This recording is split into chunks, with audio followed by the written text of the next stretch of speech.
Gaza, où depuis plus d'un mois qu'elle opère, la fondation dite humanitaire pour l'enclave n'en finit plus d'être condamnée par les acteurs de l'aide internationale, ONU et ONG.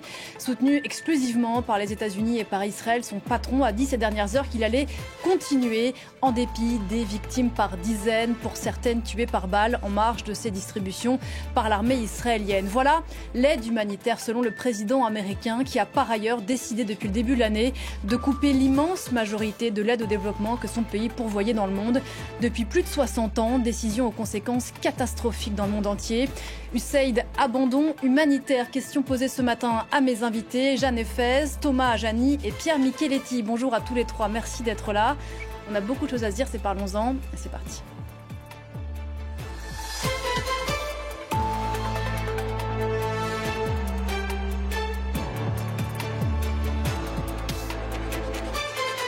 Bonjour Jeanne Efez. Bonjour. Sur ce plateau, vous êtes conseillère en plaidoyer chez IPAS, qui est une ONG qui travaille dans le monde entier sur, entre autres, des questions d'accès à l'IVG et à la contraception. Bonjour Thomas Ajani. Bonjour. Merci beaucoup d'être là. Vous êtes le directeur régional pour le Moyen-Orient de Solidarité Internationale. Et je salue Pierre Micheletti qui est avec nous à distance. Bonjour. Bonjour. Merci de participer à cette discussion. Vous êtes le président d'honneur d'Action contre la faim et administrateur de SOS Méditerranée. C'est un chiffre ahurissant qu'a publié cette semaine la revue scientifique de Lancet. 14 millions, c'est le nombre de personnes qui pourraient mourir dans le monde prématurément d'ici 2030, dont 4,5 millions d'enfants de moins de 5 ans. Si les coupes budgétaires de l'aide humanitaire américaine continuaient, jour même de la publication de cette étude, l'USAID a cessé officiellement d'exister 60 ans après sa création. Elle sera désormais intégrée au département d'État américain, a dit le secrétaire d'État américain Marco Rubio, avant d'évoquer les conséquences et de la fermeture de l'USAID et des coupes budgétaires décidées par Donald Trump. On va faire le tour en images avec Sophie Samaï et on en reparle juste après. 14 millions de morts supplémentaires d'ici 2030, dont 4,5 millions d'enfants. Le chiffre est vertigineux et il ne serait la conséquence que d'une seule action, celle de la coupe massive de l'aide américaine au développement annoncée par Donald Trump. Une conclusion alarmiste tirée par la prestigieuse revue médicale de Lancet dans une étude publiée le 1er juillet dernier. Selon eux, cette aide essentielle a permis d'éviter nombre de décès dans les pays à faible revenu et à revenus intermédiaires. Nous avons analysé l'impact du financement de l'aide américaine au cours des 2 dernières décennies dans 133 pays à revenus faibles et intermédiaires. Et nous avons évalué comment ce financement a pu prévenir plus de 91 millions de décès, tous âges et toutes causes confondues, et parmi eux plus de 30 millions d'enfants de moins de 5 ans. Les chercheurs estiment que les programmes soutenus par l'USAID, l'agence américaine pour le développement désormais réduite à peau de chagrin, ont permis une diminution de 15% des décès, toutes causes confondues, entre 2001 et 2021. Pour les enfants de moins de 5 ans, la baisse a été 2 fois plus importante, atteignant les 32%. Un chiffre obtenu notamment grâce à l'impact de l'USAID sur les maladies dites évitables, comme le sida ou le paludisme. Les pays bénéficiant de l'aide ont ainsi vu la mortalité due à ces maladies réduite de respectivement 65 et 51% par rapport à leurs voisins n'y ayant pas accès. L'USAID permettait aussi un approvisionnement en nourriture conséquent. L'étude recense 53 millions de personnes qui ont ainsi eu recours à l'aide alimentaire de l'agence pour la seule année 2016. Créée en 1961, USAID représentait à elle seule 42% de l'aide humanitaire dans le monde. L'agence a été la première victime du DOGE, la commission pour l'efficacité gouvernementale créée par Donald Trump dès le premier jour de son mandat. Voilà, on va développer certains des points qui ont été abordés à l'instant. 14 millions de morts prématurés d'ici 2030 si on ne change pas de braquet. Pour comprendre comment on arrive à ce chiffre, il faut prendre le temps d'expliquer ce que c'était que cette USAID qui a été donc fermée et rattachée au département d'État américain. Peut-être on peut commencer avec vous, Jeanne Efez. Qu'est-ce que ça représentait avant l'arrivée de Donald Trump au pouvoir, cette aide américaine, et qu'est-ce que ça finançait ? Déjà, merci de me recevoir. Alors, USAID, donc l'Agence de développement des États-Unis, c'est plus de 40 ans de coopération internationale et c'est vraiment un acteur absolument clé de l'aide au développement et de la santé mondiale. Aujourd'hui, on parle de près de 10 000 employés qui ont été licenciés du jour au lendemain. C'est plus de 6 000 projets d'aide au développement. C'est pas juste de la santé, c'est aussi de la nutrition, l'accès à de l'eau potable, de la vaccination, l'éducation. Donc c'est une partie vraiment essentielle dans l'écosystème, on va dire, de la santé internationale. Et son démantèlement, il correspond à une logique qu'on retrouve aux États-Unis, qu'on retrouve en fait au niveau national aux États-Unis, avec une destruction totale des acquis sociaux qui sont faits au nom de l'éradication de l'avortement, de la planification familiale, etc. On va y revenir, bien sûr. L'USAID, elle a été créée au début des années 60, alors que Kennedy était président américain, dans un contexte très particulier. Thomas Jani, celui de la guerre froide. Oui, tout à fait. Une agence qui a pris, comme Jeanne l'a mentionné, une place immense dans l'aide internationale. Pour simplifier, l'USAID avait deux grandes missions. Une mission d'aide au développement, assurer le bien-être et le développement économique des populations dans les pays qui le nécessitaient, et une grande composante qui était dédiée à l'aide humanitaire, cette aide qu'on délivre aux populations qui sont affectées par des catastrophes naturelles, par des désastres humains, c'est-à-dire des guerres, des affrontements.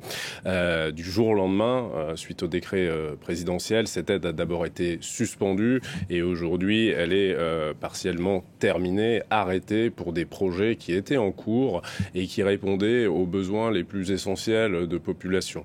Elle n'est pas gelée, elle est terminée. Alors, il y a eu une période de gel à partir du 20 janvier du décret présidentiel, avec la volonté de la nouvelle administration d'effectuer une revue de cette aide humanitaire. Jeanne l'a dit, ça représente des milliers de contrats, plus de 800-900 ONG internationales, mais aussi locales, on en reparlera, qui étaient appuyées par cette aide, et ça représente des dizaines de millions de personnes qui en bénéficiaient. Suite à cette revue, et à partir du mois avril, disons que les décisions sont tombées. Certains projets qui avaient été octroyés continueront et iront jusqu'à leur terme, mais une grande partie d'entre eux ont été, de manière assez brutale, disons, arrêtés du jour au lendemain. Et on va prendre quelques exemples dans un instant. Pour que tout le monde comprenne bien, je voudrais qu'on continue d'explorer quelle était l'efficacité de ce système donc vieux de 60 ans. Pour donner quelques chiffres, selon toujours l'étude que l'on citait à l'instant, entre 2001 et 2021, les programmes soutenus par l'USAID ont permis de sauver 91 millions de vies, notamment chez des enfants dans des pays à revenus faibles et moyens. Pierre Micheletti, ce qui est important de rappeler aussi, c'est que cette aide américaine, dans le contexte dans lequel elle a été montée, donc début des années 60, en pleine guerre froide, elle avait aussi un volet politique. C'était aussi un objet de soft power de la part des États-Unis, de promouvoir une certaine forme de modèle libéral.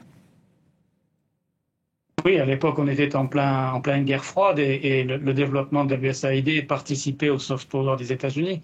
Sur l'équation financière globale qu'on est en train d'évoquer, je voudrais donner quelques chiffres rapidement. D'abord que ce retrait, il est lourd de conséquences parce que l'année 2024 avait déjà été l'occasion d'une baisse d'environ 10% de l'aide publique au développement mondial. Quand on parle d'aide au développement mondial, on parle d'environ 210 milliards de dollars, dont l'aide humanitaire d'urgence est une des composantes. Environ 15% de cette enveloppe de l'APD mondiale est dédiée à l'aide humanitaire. Et donc, comme l'ont dit les autres invités, avec le retrait effectif en 2025 de l'USAID, c'est le plus grand partenaire de l'aide publique au développement qui renonce, puisque les États-Unis apportaient un tiers de l'enveloppe annuelle de l'aide publique au développement. Et par ailleurs, dans la façon dont les États-Unis fléchaient leur soutien financier, presque un quart des sommes qu'ils apportaient étaient dédiées à l'aide humanitaire. Donc c'était et le plus gros financeur mondial de l'aide au développement et le plus gros financeur mondial de l'aide humanitaire d'urgence. Pourquoi les effets du Lancet et par quel mécanisme peuvent-ils être affectés? Entre autres parce que quand on étudie les conséquences du retrait des États-Unis, 3 grandes agences onusiennes sont impactées. Le Programme alimentaire mondial, l'Office international pour les migrations et le Haut Commissariat pour les réfugiés. Donc si les suppressions financières sont effectives, on a là 3 grandes agences qui soutiennent la santé des populations, parmi elles des enfants, et les enfants sont éminemment sensibles à la pénurie alimentaire, et d'où une partie de l'explication de l'étude du Lancet qui vient d'être commentée. Voilà, parce que cette aide américaine, effectivement, financée et des ONG et, comme vous l'avez rappelé à l'instant, des agences onusiennes. La situation dans laquelle on est aujourd'hui, Jeanne Efes, c'est 83%, un peu plus de 80% donc des programmes de l'USAID qui sont stoppés, donc pas de nouveaux financements, peut-être certains qui vont terminer et puis après plus rien. On en est là. Très concrètement sur le terrain, sur votre champ d'expertise qui est celui des questions d'accès à l'IVG, à la contraception, quelles conséquences vous avez vues très concrètement depuis 6 mois? Bien sûr. Alors, ce qui est particulièrement ironique, c'est que pour une administration qui se défend de protéger la vie des femmes et des enfants à naître, c'est aussi le bailleur en fait numéro 1 de la planification familiale, avec plus d'un tiers en fait des contraceptifs dans le monde entier. Dans le monde entier, des contraceptifs masculins et féminins, l'accès à la planification familiale, et donc en fait de retirer tout ça du jour au lendemain, ça a des conséquences qui sont désastreuses en fait sur la santé des femmes, sur la santé néonatale.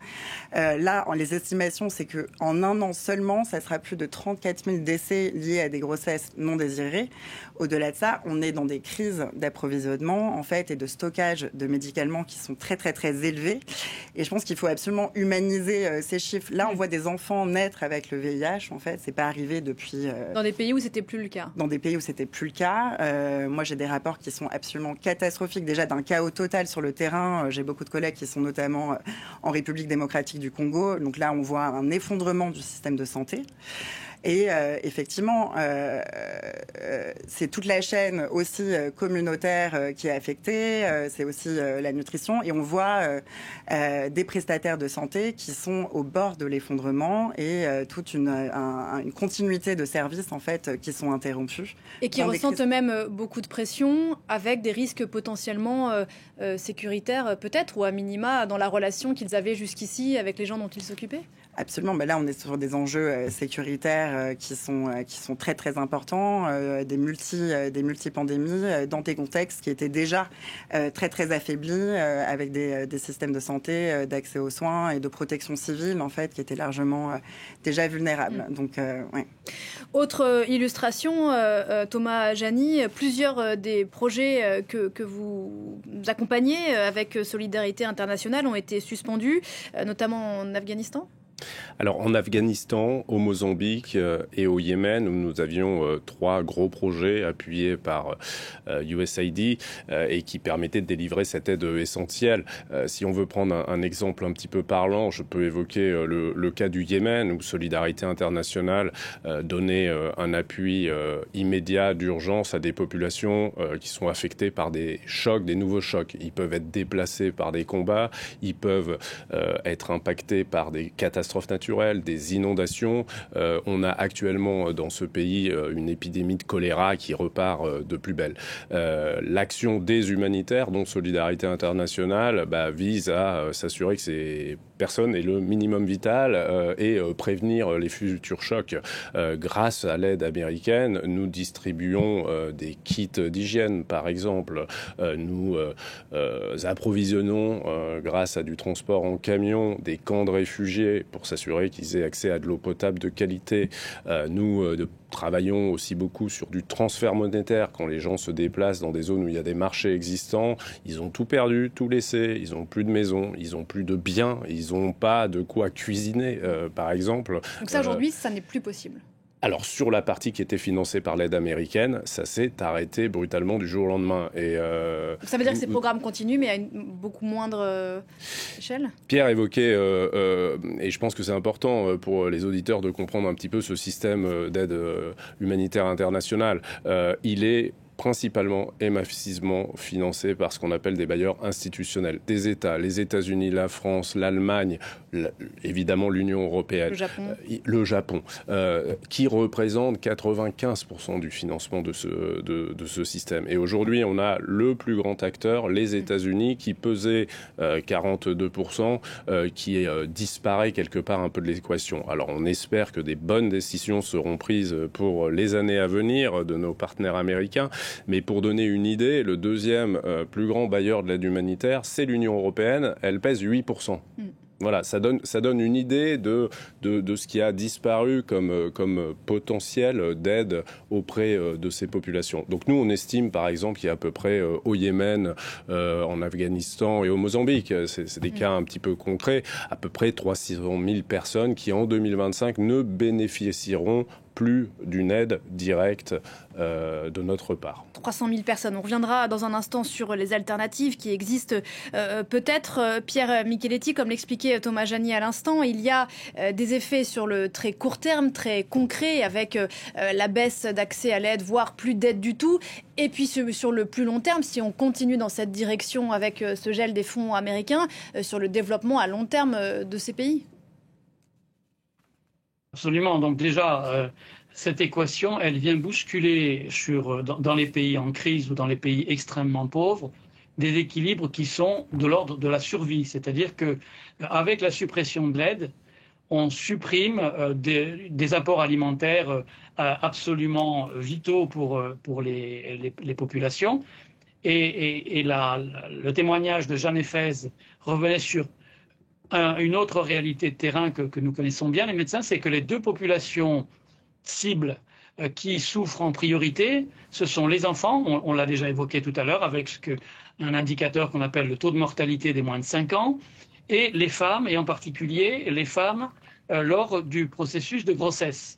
Et donc, quand on sera dans un pays en grande difficulté, type Yémen ou Afghanistan, comme vient de l'évoquer Thomas, ces deux indicateurs servent de repère. Et dans un pays comme l'Afghanistan ou le Yémen, on a parmi les records mondiaux de mortalité des moins de 5 ans et de mortalité maternelle au cours d'une grossesse. Ce sont les deux populations cibles qui sont prioritairement affectées par cette baisse de l'aide internationale.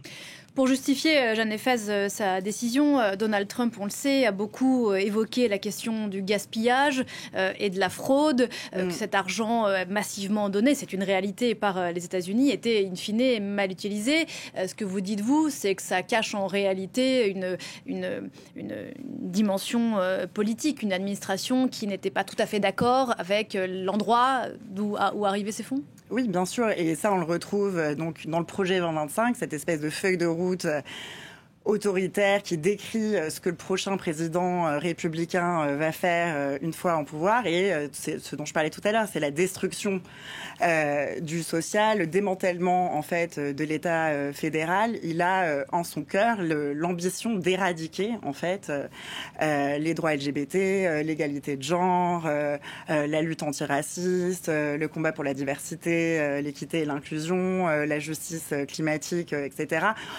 Trump a parlé d'une façon qui est avec un niveau d'homophobie, d'antiféminisme, d'antifemme, quand il a parlé aussi de USAID en parlant d'une organisation qui était criminelle. Et Elon Musk aussi, quand ils ont passé USAID à la tronçonneuse.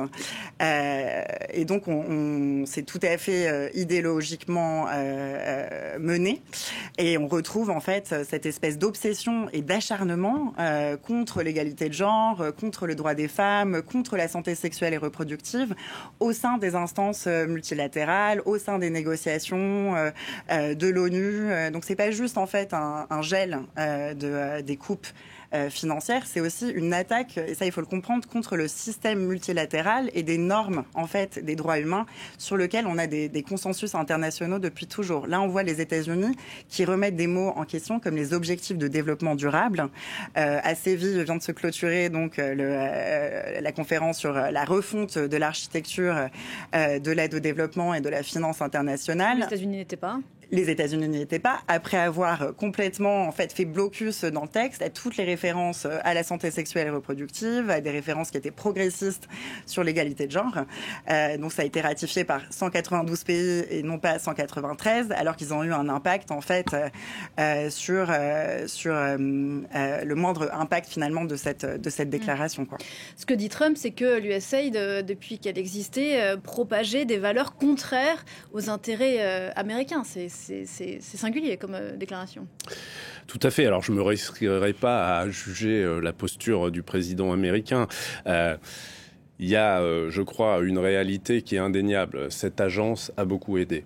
La crise qu'on vit démontre la dépendance que le système humanitaire avait au financement américain et quelque part son exposition en cas de changement brutal de direction pour des raisons qui peuvent être justifiées de manière budgétaire, je dirais sociétale, sur les thèmes que Jeanne vient d'évoquer. On souhaite, nous, s'assurer qu'on ait une capacité d'assurer une assistance universelle aux populations dans le besoin, et ce, dans le respect des principes humanitaires. Ce qui justifie notre action, c'est le sentiment d'humanité. On a un devoir d'aider l'autre. La manière dont on l'aide, c'est l'impartialité. On ne choisit pas les gens sur des critères de couleur de peau, d'orientation sexuelle, d'orientation politique. Non, on les priorise selon leurs besoins.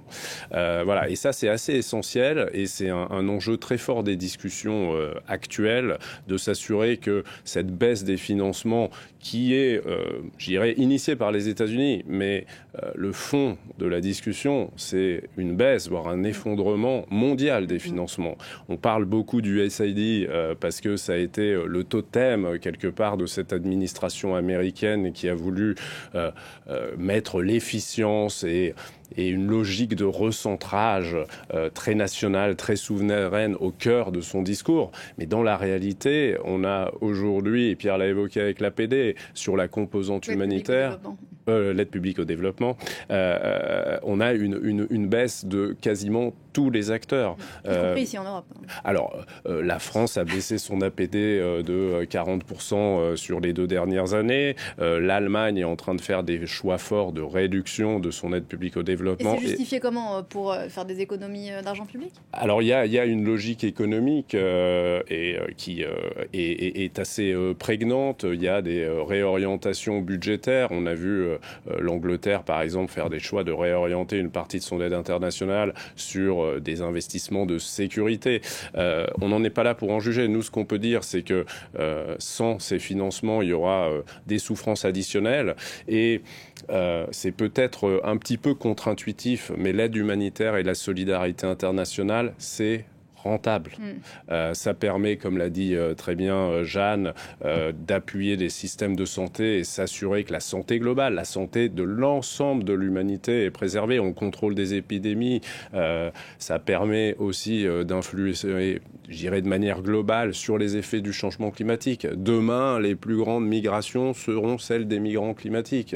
Voilà. Et c'est, vous l'avez vous-même évoqué, un élément qui a été central dans le soft power des pays qui financent ces actions. Oui, Jeanne Efes, et puis après Jeanne, si je peux permettre, on est aussi sur un temps de propagation d'éléments de langage, et on retrouve au sein de l'Union européenne, que ça soit en Suède, aux Pays-Bas et même en France, en fait, une remise en question de l'APD, mais aussi pour de l'aide publique au développement, pour les projets qui sont reliés à la justice de genre et à la santé sexuelle et reproductive. C'est pas qu'une question d'économie globale. C'est aussi une question, on reviendra sur la question de la rentabilité parce qu'elle est très intéressante et elle, de façon... En fonction de là d'où on se place, on n'a pas la même conception, mais en politisant d'une certaine façon l'aide humanitaire, Pierre Micheletti, est-ce que Donald Trump, comme disait Thomas Janny à l'instant, a brisé une espèce de tabou, et ce faisant, ça pourrait entraîner un effet domino et permettre à d'autres pays qui n'osaient pas jusqu'ici d'aller dans le même sens? Alors oui, il a de façon décomplexée été jusqu'au bout de du soft power que vous évoquiez dans une question précédente, c'est-à-dire il assume totalement que l'aide publique américaine rénovée demain devait obéir à des logiques économiques qui favorisent son pays ou la sécurité de son pays ou le rayonnement de son pays. Mais ça part d'un postulat qui est un petit peu fou de se désintéresser du développement des pays du Sud global, si on peut les appeler comme ça. Ce qui est fou dans ce raisonnement, c'est de penser que tout ça va se passer sans conséquence, que nous sommes toujours dans un monde où les pays pourraient être abrités des effets de la mondialisation, protégés par des frontières, des lignes maginaux qui seraient infranchissables. Or, nous vivons aujourd'hui des problématiques internationales, qu'elles soient liées aux dégradations environnementales, qu'elles soient liées à l'émergence de nouvelles maladies infectieuses qu'on appelle entre autres des anthropozoonoses qui proviennent de réservoirs animaux, qu'elles soient liées à l'extrême pauvreté qui va générer de la migration. Le monde et les populations confrontées à ces réalités ne resteront pas sans réagir si demain leur situation devient encore plus dramatique. Et ça veut dire, et Thomas l'a évoqué précédemment, des questions migratoires basées sur l'environnement, mais pas que, des logiques migratoires sur des logiques de survie économique. Et donc, dans ce postulat de cette réaffirmation décomplexée, c'est nous d'abord, nous les pays riches et le premier d'entre eux, et après nous le déluge, c'est un pari fou du point de vue des équilibres et de la sécurité mondiale, en fait, que ce soit du point de vue des maladies, du point de vue des migrations et ou du point de vue des dégradations environnementales, parce qu'on va continuer une politique extractive décomplexée et nous serons concernés en Europe et en Amérique du Nord par tout cela. Et c'est le sujet, d'ailleurs, l'impact sur la migration, sur les déplacements. C'est le sujet d'une tribune que vous avez signée, Pierre Micheletti, et qui est publiée en ce moment sur le site de l'IRIS. Jeanne Efez, il faut rappeler effectivement que l'aide humanitaire, l'aide au développement, c'est une espèce de cercle vertueux. Si on était très cynique, on dirait que rien que parce que ça protège aussi les populations du Nord, Donald Trump parle de rentabilité, de choses qui devraient lui être profitables. Si on va au bout de sa logique, il devrait, au contraire, continuer à pourvoyer cette aide pour ne pas que son propre pays se retrouve exposé d'une façon ou d'une autre. Ah, oui, non, mais absolument, mais on est dans une logique qu'on trouve plutôt mortifère. Effectivement, il y aura un débordement, comme vous le dites très bien, épidémique, sanitaire. Donc c'est vrai qu'on a du mal à saisir en fait la logique, et on est face à une déflagration qui est d'une brutalité qui est tout à fait ahurissante et qui nous laisse encore dans un état de sidération, en tout cas dans le secteur, et on a du mal à passer en tout cas à l'étape au-dessus ou d'après qui serait la création de fonds d'urgence. Donc oui, effectivement, elle est dure à comprendre. L'autre conséquence contre-intuitive, mais ça fait quand même plusieurs mois, voire années, qu'on se demande effectivement si Donald Trump perçoit les choses sur le long terme, c'est les conséquences pour les États-Unis, pour l'image des États-Unis dans le monde. On l'a dit depuis 60 ans que l'USAID existait. Elle participait aussi du soft power américain. Dans les pays dans lesquels vous travaillez, dans lesquels cette aide est soit stoppée, soit sacrément ralentie, qu'est-ce que ça crée dans les opinions publiques, dans les personnes bénéficiaires, de ressentiment éventuellement vis-à-vis des États-Unis? Alors, il est peut-être un peu tôt pour en juger, mais globalement, il est indéniable que USAID et d'une certaine manière l'aide au développement et l'aide humanitaire américaine a été une partie essentielle du soft power, de cette capacité d'influence, de rayonnement dans le monde entier, et en particulier dans ces pays qui bénéficiaient de leur aide. Ce que je peux vous dire de manière très très pratique, c'est que l'arrêt des financements nous a mis ONG internationales, ONG locales, dans des situations extrêmement complexes. Et vous évoquiez les risques de sécurité. Ils sont absolument réels au quotidien. peut-être dire que le métier d'humanitaire, il est extrêmement professionnel, il nécessite beaucoup d'expertise, on a besoin de gens talentueux. On doit développer un accès auprès des populations. On négocie avec des autorités locales, on négocie avec des acteurs armés, et puis, in fine, et ça a été évoqué, on doit développer des relations de confiance avec les communautés avec lesquelles on travaille. Et c'est notre devoir. Il y a des bailleurs institutionnels, il y a du public qui nous donne des fonds et on doit en faire la meilleure utilisation et s'assurer d'un impact de qualité qui implique l'appropriation. Et là, du jour au lendemain, on dit à ces gens-là, l'eau qui coulait à votre robinet, le centre de santé qui prenait soin de votre enfant malade, l'école qui tournait dans le village, ferme. Ça a des conséquences extrêmement fortes, d'abord pour ceux qui sont en première ligne, qui sont les acteurs humanitaires, mais comme vous l'évoquiez, à terme, ça ternira l'image des États-Unis. Et sans partir dans des digressions géopolitiques trop profondes, il y a des places à prendre, du coup. Voilà. Et il est tout à fait probable que les États-Unis laissent un espace que d'autres occuperont. D'autres ?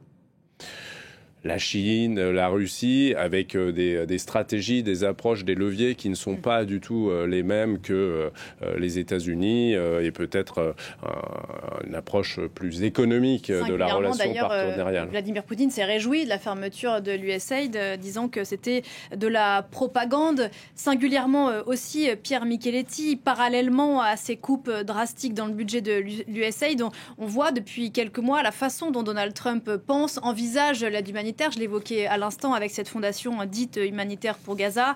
On en a largement parlé sur ce plateau depuis un mois qu'elle opère dans l'enclave palestinienne avec ces dizaines de civils palestiniens tués au cours de ces distributions ou présentés comme tels à nouveau avec des ONG, avec l'ONU qui refusent de travailler avec cette fondation précisément parce qu'elle ne correspond pas aux standards de l'aide humanitaire. Qu'est-ce que ça dit, ça, de la façon dont l'administration américaine envisage l'aide? Là aussi, je crois qu'il va de façon caricaturale jusqu'au bout de son raisonnement, et en s'asseyant sur les 4 piliers de l'aide humanitaire internationale que sont la commune humanité, mais aussi la nécessité d'impartialité, de neutralité et d'indépendance par rapport au pouvoir politique. Et donc, la Fondation humanitaire pour Gaza est une caricature du contraire de ces 3 derniers principes et même du 4e, puisque on meurt pour oser s'approcher d'un lieu de distribution. Et donc c'est toute la construction du droit international depuis la Deuxième Guerre mondiale, du DIH, donc du droit international humanitaire, et toute la construction du multilatéralisme, de la collaboration entre les pays qui est battu en brèche par ce dispositif qui est complètement sordide et qui animalise le bétail humain qu'on est censé approvisionner. Je voudrais quand même revenir 2 minutes sur les conséquences. Vous parliez, madame, des articulations entre l'humanitaire et le développement. Prenons le cas du continent africain. Donc l'arrêt des financements sur le volet humanitaire va créer des conséquences immédiates, mais il y aura des conséquences différées, dont certaines ont été évoquées par Madame Efes quand elle a parlé de l'arrêt de tous les programmes de contraception. Nous sommes sur un continent, le continent africain, qui pèse aujourd'hui environ 15% de la population mondiale, dont les projections laissent à penser qu'il pèsera 25% à horizon 2050, et 40% de la population mondiale, selon les mêmes projections, pourrait être hébergé sur le continent africain à horizon 2100. Et vous pensez qu'il ne va rien se passer du point de vue des rapports politiques internes, des conflits entre groupes sociaux, des conflits entre pays voisins, de la volonté que certaines personnes de ce continent soient tentées de fuir ou soient poussées à fuir leur domicile? Il y a déjà dans le monde plus de 120 millions de déplacés forcés. Donc ce qui se passe s'assoit sur ces projections et les nie totalement ce que tout le monde pressent et qu'on ne fait que commenter en fait dans votre émission depuis qu'elle a commencé. Et on finira par en payer le prix, c'est ça que vous dites collectivement? Absolument. Absolument. Une fois qu'on a adressé ce tableau, je voudrais quand même donner un dernier chiffre, toujours selon l'étude du Lancet, qui citait un outil de suivi fait par un chercheur de l'université de Boston. Mais c'est vrai que c'est beaucoup de chiffres, mais c'est assez saisissant. Il dit, ce chercheur, que 108 000 adultes et plus de 224 000 enfants ont déjà été victimes depuis le début de l'année de ces coupes dans l'aide américaine. C'est 88 décès par heure en moyenne. Ce sont des chiffres, mais ce sont des chiffres terribles. Et puis on rappelle ce chiffre qu'on évoquait tout à l'heure, 14 millions de personnes qui d'ici 2030 pourraient mourir de façon prématurée si il n'y a pas de changement de braquet. Alors il en était question, vous l'avez dit, Jeanne Effet, cette semaine à Séville en Espagne, où ont été réunis les professionnels de la profession. Une fois qu'on a dit ça, que Donald Trump jusqu'ici ne semble pas revenir sur ses positions, quoique avec le président américain, on l'a vu, tout est possible. Quelles sont les alternatives ? Est-ce qu'il y en a ? Oui, alors je voulais juste, on parle beaucoup en fait de destruction de l'aide humanitaire et des instances multilatérales. Il ne faut pas oublier aussi derrière qu'on est dans la promotion d'une certaine diplomatie et d'une vision de la diplomatie. Et là, les États-Unis ne sont pas seuls, en fait, ils sont aussi rejoints par la Russie, par la Hongrie, par beaucoup d'autres acteurs néoconservateurs, on va dire. Donc, tout autant qu'on parle en fait de l'effondrement de l'aide humanitaire et de USAID, ce qu'on va voir aussi se mettre en place à côté, c'est la promotion d'une diplomatie chrétienne, avec un gros souci de relance démographique, beaucoup d'investissements aussi qui sont faits dans la tech et dans la fertilité. On parle beaucoup d'hiver démographique, en fait, avec une grande inquiétude sur le fait que les femmes largement européennes, américaines, ne font plus d'enfants.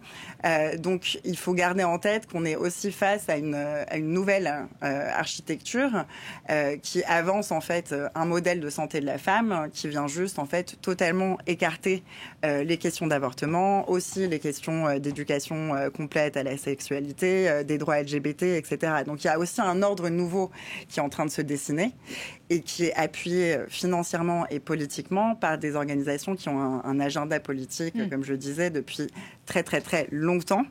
Et donc en fait, nous, notre analyse, c'est que pas mal de l'argent de USAID va être redirigé finalement pour une promotion alternative donc des droits humains qui correspond beaucoup plus à cette politique étrangère des États-Unis. Cet argent ne va pas être réinvesti dans des programmes éducatifs pour tous aux États-Unis, mais peut techniquement effectivement retourner sur un narratif tout à fait autre que la conception originelle de l'USAID.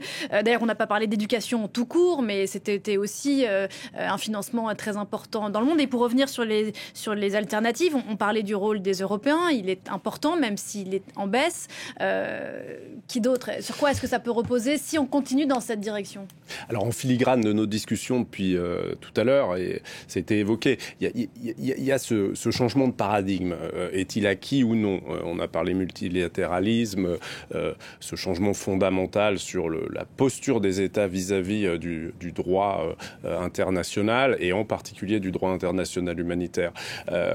Donc demain, les réponses, elles sont de jouer à plusieurs niveaux. Au niveau des idées, au niveau du fonctionnement du système humanitaire et au niveau des financements. Sur les idées, nous, on est convaincus qu'on doit défendre ce qui a constitué depuis la Seconde Guerre mondiale le cadre du droit international humanitaire. Je ne reviens pas sur la fameuse fondation à Gaza qui a démontré comment ne pas le respecter, générer plus de souffrance, plus de tension pour les populations. Donc ça, c'est assez fondamental de redire qu'il y a des règles communes et de continuer ce plaidoyer pour qu'elles soient respectées. Je sais que ça paraît un discours naïf, parce que la tendance actuelle ne va pas forcément dans cette direction, mais il faut qu'on soit capable de le faire. Au niveau du fonctionnement, il y a une reconnaissance des acteurs humanitaires, et je pense que même du développement, qu'on doit aller plus loin dans notre efficacité, dans notre efficience. Avant que les États-Unis coupent massivement leur financement, il manquait déjà de l'argent pour aider les 350 millions de personnes annuellement qui sont laissées pour compte à cause des combats, des guerres, des catastrophes naturelles. Donc il fallait déjà qu'on fasse mieux. Et d'ailleurs, la dépendance que vous évoquiez tout à l'heure, que cette crise révèle, est-ce qu'elle n'était pas d'une certaine façon malsaine c'est peut-être pas le bon mot, mais elle était en tout cas trop criante. Et que là, on se rend bien compte qu'on était trop dépendant des États-Unis sur ce sujet. C'est une question tout à fait légitime, et j'évoquais le poids de l'Union européenne, qui est tout à fait substantiel. Voilà, demain, l'Union européenne et ses États membres peuvent devenir une superpuissance humanitaire. Et on s'attend à ce qu'ils jouent un rôle prépondérant, parce qu'il y a d'abord l'idée d'aider ces populations, de continuer, mais il y a aussi prendre ce leadership sur la défense de ce modèle, de ces valeurs qui, au-delà, encore une fois, des idées et de l'aide, apportent beaucoup de sécurité, de stabilité, de perspective pour les populations du monde entier. Voilà. Ça ne dit pas quelles sont les alternatives de financement. Alors, peut-être un mot pour vous dire quand même que cette baisse des financements impacte aussi le tissu des organisations. Alors, on parle beaucoup des organisations internationales dont nous sommes des représentants. Je voudrais intervenir si c'est possible, si quelqu'un m'entend dans la régie. Oui, on vous entend, Pierre Micheletti. Je vous donne la parole dans un instant. Thomas Janny finit son propos. Merci. Pardon. Mais il y a aussi beaucoup d'organisations locales de la société civile nationale qui ont un rôle clé, qui sont sur le terrain et qui sont impactées massivement par les coupes d'aujourd'hui parce qu'elles en étaient complètement dépendantes. Et elles fournissent des services de qualité, immédiats, durables, et elles participent aussi à une évolution des systèmes de gouvernance dans les pays dont on parle. Et elles sont encore plus en première ligne, ou en tout cas elles sont aussi en première ligne. Pierre Micheletti, vous avez la parole. Pardon pour l'intrusion. Oui, je voulais réagir là-dessus. D'abord, l'Union européenne, lors du dernier forum humanitaire de Bruxelles il y a quelques semaines, a déjà clairement dit qu'elle ne pouvait pas se substituer du point de vue financier au retrait et au volume de retrait que représente le désengagement des États-Unis. Et d'autant plus que, par ailleurs, elle a la pression sur les efforts de réarmement auxquels ces mêmes États-Unis poussent l'Union européenne. Donc, on sait que le salut ne viendra pas de l'Union européenne. Donc, pour revenir à votre question, est-ce que des alternatives économiques existent ? Elles existent. Je vais les commenter rapidement. D'abord, c'est de sortir d'un système aujourd'hui, d'où l'une de vos questions sur le soft power, qui concentre les sources de financement dans un petit club privé d'une vingtaine de pays, exclusivement, quasiment occidentaux. Pourquoi ? Alors même que nous avons plus de 90 pays dans le monde qui sont des pays à revenus moyens ou élevés. Donc cette équation politique interroge. Donc une des perspectives, c'est ouvrir le champ des pays contributeurs. Mais aussitôt se pose une autre question, qui est que ouvrir demain ce champ à la Russie, en dehors du conflit qui a lieu, à la Chine, au Brésil, à l'Afrique du Sud, c'est partager la gouvernance d'un système humanitaire réformé. Et vous comprenez bien que dès lors qu'on sortirait de cette concentration des finances et du pouvoir de décision dans un club de pays uniquement occidentaux, la gouvernance, l'attribution des fonds, le choix des pays aidés va être très compliqué. Donc, je crois qu'on n'a pas le choix. On n'a pas le choix. Il y a aussi, bien sûr, des possibilités du côté de la fiscalité des entreprises, etc. Mais on n'a pas le choix. Il faut ouvrir le panorama des donateurs, imaginer notre gouvernance. La question qui m'inquiète, c'est la temporalité de tout ça. Et oui, Jeanne Efes, beaucoup. Non, mais oui, et si je peux permettre, enfin, on peut pas être fataliste aussi face à la réduction de l'APD. Enfin, ce sont des délibérations budgétaires qui reflètent des choix politiques.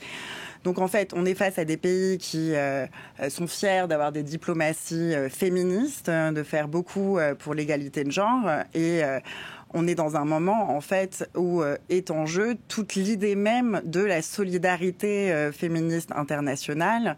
Et donc je pense que oui, on entend aussi la même musique de on ne pourra pas remédier à, mais en attendant, il y a des mesures d'urgence qu'il faut prendre, notamment sur la question des contraceptifs. on est dans un moment d'absurdité totale où il y a 12 millions de dollars de contraceptifs qui sont coincés en Belgique, qui appartiennent aux États-Unis, qui vont être détruits. Donc en fait, il y a des leviers aussi de pression politique et financière que l'Union européenne peut mettre en place. Il y a un enjeu de sécurité, de protection des militants et des militantes à travers le monde. Et il y a la possibilité de mettre en place, comme le dit Pierre, quand même des fonds d'urgence. C'est quand même moins de 1% du budget de la France, l'aide publique au développement. Donc je pense qu'il ne faut pas baisser en tout cas le ton face à cette austérité en fait qu'on entend partout. Et puis, in fine, on rappelle aussi que les gouvernements sont en tout cas censés refléter pour la plupart des pays dont on parle, des actions démocratiques et quelles sont les conséquences de scrutins également, dont certains vont venir aux États-Unis dans pas si longtemps que ça. Merci infiniment à tous les trois d'avoir participé à cette discussion. Pierre Micheletti, je rappelle le titre de votre ouvrage pour une transformation du mouvement humanitaire international qui est sorti aux éditions Parole. Merci encore d'avoir participé à cette discussion à distance. Vous êtes président d'honneur d'Action contre la faim et administrateur de SOS Méditerranée, association qui vient en aide aux personnes qui prennent le large et qui ont fui leur pays. Merci beaucoup Thomas Jani, directeur régional pour le Moyen-Orient à Solidarité Internationale Jeanne Efez. Merci beaucoup, conseillère en plaidoyer chez IPAS. Une émission à revoir en replay, réécouter en podcast. On se retrouve dans un quart d'heure pour la suite de ce rendez-vous d'info.